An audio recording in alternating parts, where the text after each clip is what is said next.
ईएफए की काफ़ी ज़्यादा इंक्वायरीज चल रही हैं और बात करें तो काफ़ी जो है चीज़ें अब एग्जाम पर आके डिपेंड हो गई हैं। एग्जाम 23, 24, 25 के दौरान एग्जाम लिया जा रहा है। देखिए स्टिल लाइफ की ढेरों आप प्रैक्टिस कर चुके हैं।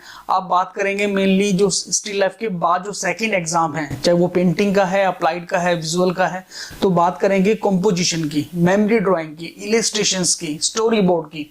काफी सारे डाउट्स हैं बच्चों के, जो कि अभी यही डिफरेंस जो है शायद नहीं जान पा रहे हैं, नहीं समझ पा रहे हैं कि अगर कंपोजिशन आया तो कंपोजिशन में क्या क्या चीजों का ध्यान रखना है, स्टोरी बोर्ड में क्या ध्यान रखना है, इलस्ट्रेशन में क्या ध्यान रखना है। देखिए कंपोजिशन एक मेन पार्ट है, यानी किसी भी एक टॉपिक को अरेंज करना। लाइक वो एक मार्केट सीन हो सकता है, कैंटीन सीन हो सकता है, क्लासरूम हो सकता है, रेलवे स्टेशन हो सकता है, उस पर आपको अपनी मेमोरी ड्राइंग को रिप्रेजेंट करना है। अब सबसे बड़ी बात आती है कि ये चीज होगी कैसे। ऐसा भी जनरली जो देखा गया है कि पिछले 3-4 सालों का भी क्वेश्चन जो है रिपीट होता है। बात करेंगे पेंटिंग के अंदर, तो पेंटिंग में स्टिल लाइफ है आपका, और स्टिल लाइफ की वीडियोस आप हमारे चैनल्स पे आप देख सकते हैं।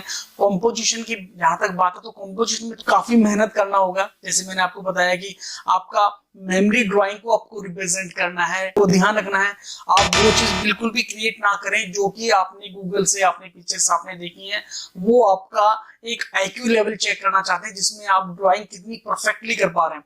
फोकल पॉइंट का बहुत ध्यान रखना है, करंट क्या टॉपिक्स में चल रहा है, क्या आप बना के दिखाना चाहते हैं, उस टॉपिक को आपको जैसे डिपिक्ट करना, बनाना है। फुल फिगर आपका होना चाहिए, फिगर बिल्कुल भी ना कटे। 2 से 3 फिगर आप बड़े बनाएं, उसके बाद 3 से 4 फिगर आप चाहे तो बैकग्राउंड में आप बना सकते हैं, क्योंकि कंपोजिशन में काफी मस्ट होता है 7 to 8 फिगर का होना। तो कंपोजिशन में मेनली आपको ध्यान रखना है कि फिगर आप ज्यादा से ज्यादा आप जो प्रैक्टिस करके चलेंगे तो आप कंपोजिशन को आप अपनी मेमोरी ड्राइंग से आप जो है कंपोज कर पाएंगे। वाटर कलर इसमें आपको इस्तेमाल करना है, तो ध्यान रहे जब आप वाटर कलर अप्लाई करें तो जैसे अपने ड्राइंग्स करते वक्त आपने चीजों को ध्यान में आपने रख के आपने बनाया जाए। दूर की फिगर है वो छोटा बना सकते हैं, लाइट कलर अप्लाई कर सकते हैं और फ्रेश कलर यूज करने हैं कंपोजिशन के अंदर।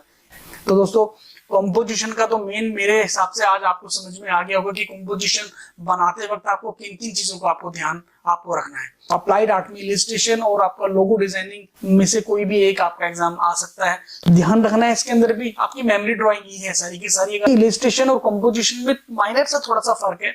इलस्ट्रेशन में आपको चीजों को पहले समझा दिया जाता है। लाइक एक पार्क में एक डॉगी के साथ बच्चा खेल रहा है और माउस को देख रही है, यानी कि यहाँ पर आपको वो सोचना ही नहीं पड़ रहा जो आपको कंपोजिशन यानी पेंटिंग वाले एग्जाम में आपको सोचना पड़ रहा था। और इसमें भी आपको ध्यान रखना है कि फिगर आपके बहुत अच्छे से फोकल बनना चाहिए। डिफरेंस थोड़ा सा ये भी अच्छा है दोस्तों कि इसमें आप मार्कर यूज कर सकते हैं, आप हाईलाइट के लिए पेन भी यूज कर सकते हो। अब नेक्स्ट एग्जाम की बात करते हैं विजुअल कम्युनिकेशन की, तो दोस्तों उसमें आपका आने वाला है स्टोरी बोर्ड। अब देखो स्टोरी की जहां तक बात है तो सीधी सी बात है, पूरी स्टोरी आपके पास में है और वो आपको डिफरेंट बॉक्सेस आपको बनाने हैं और उसमें आपको वो डिपिक्ट करना अपने ड्राइंग्स के जरिए। यानी कि उसमें आप देखिए स्टोरी का स्टार्टिंग पॉइंट और एंड तक वो पूरा आपकी ड्राइंग्स के अंदर जो है दिखना चाहिए, जो कि स्टोरी के आधार पे आप ड्राइंग्स आप बनाएंगे।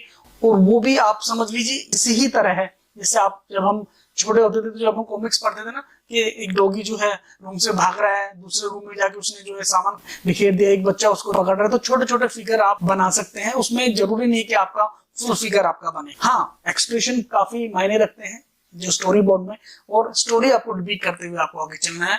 और ध्यान ये रखना है कि जो इन चीजों में थोड़े से कंफ्यूज्ड है कि कंपोजिशन, इलस्ट्रेशन और स्टोरी बोर्ड में तीनों में ग्लाव बड़े नहीं है दोस्तों, माइनर माइनर सा चेंज है। मेरा सिर्फ यही कहना है, अगर आपने कहीं ना कहीं स्केचिंग अच्छी की है, ड्राइंग्स बहुत अच्छे से आप करते आ रहे हैं, तो आप ये कंपोजिशन वाला, इलस्ट्रेशन और स्टोरी बोर्ड वाला एग्जाम प्रेशर लेके बिल्कुल भी ना बनाएं, क्योंकि ये प्रेशर वाला एग्जाम नहीं है।